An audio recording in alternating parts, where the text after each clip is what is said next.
2 years ago, I started releasing videos on YouTube, about 5 months after I started my channel.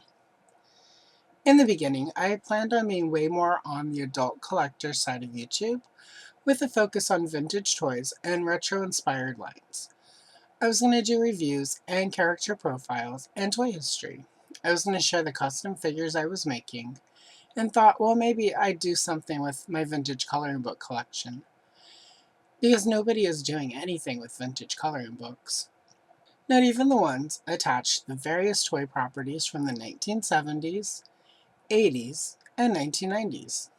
I'd already had a vision of finishing all the pages from my vintage Strawberry Shortcake, Princess of Power, and Wonder Woman coloring books as part of my offerings, because while there's plenty of adult coloring content on YouTube, there wasn't any focused on these vintage books, which for me were such a quintessential part of these toy lines as a kid. Some of these vintage coloring books have original stories not available anywhere else, and a lot of them have really amazing art. And while originally planning my channel out, I thought, well, I'll do 2 coloring videos a month, and I started planning that alongside all the other videos I wanted to do.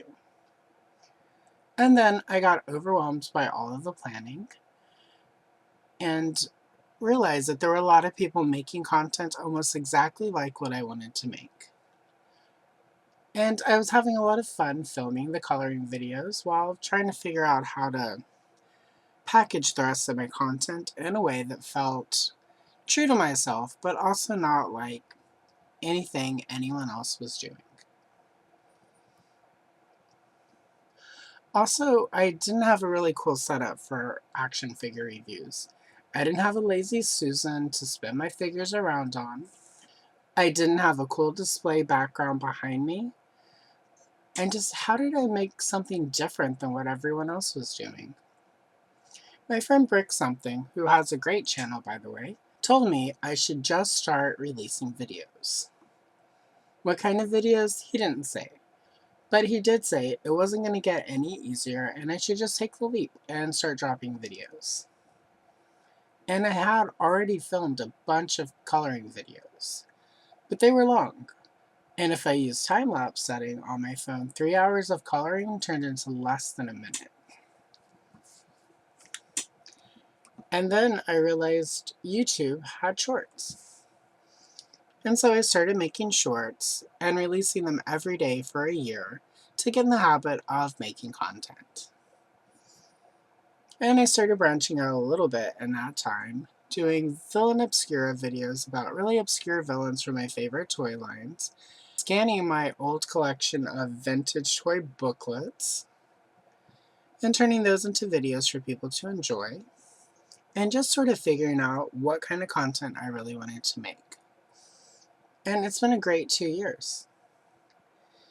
2 years later, I'm doing mostly coloring content, but I kind of love it. And while yes, I have started to add on all those other videos, the coloring stuff is what I have the most fun making, and I feel like it's one thing that I do that's really truly unique.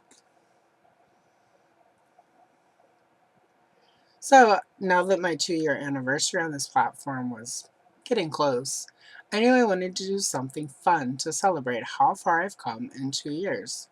I've got over 1,500 subscribers, which means that's a lot of people who like watching what I make.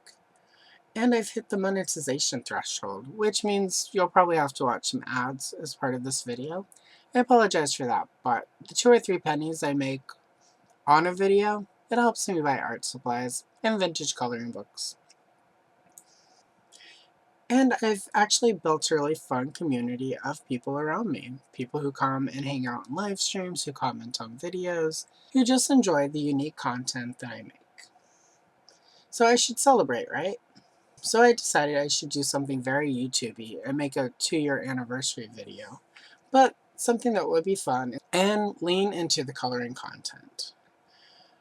I went back and rewatched my first 7 time-lapse short coloring videos that I posted on YouTube way back in July of 2023. And some of them really made me cringe because they're not great. I'm so much better now. I have marginally better lighting, and I've figured out some technical stuff that makes coloring on camera a little bit more dynamic, and I'm a much better colorist now.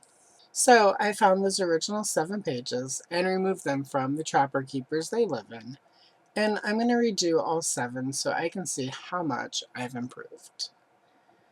Now, enough babbling, I'm going to put on some music, and let's just spend some time watching me redo the first 7 coloring pages I posted on this channel as shorts way back in July of 2023. Maybe I've gotten better. Maybe. Well, let's find out.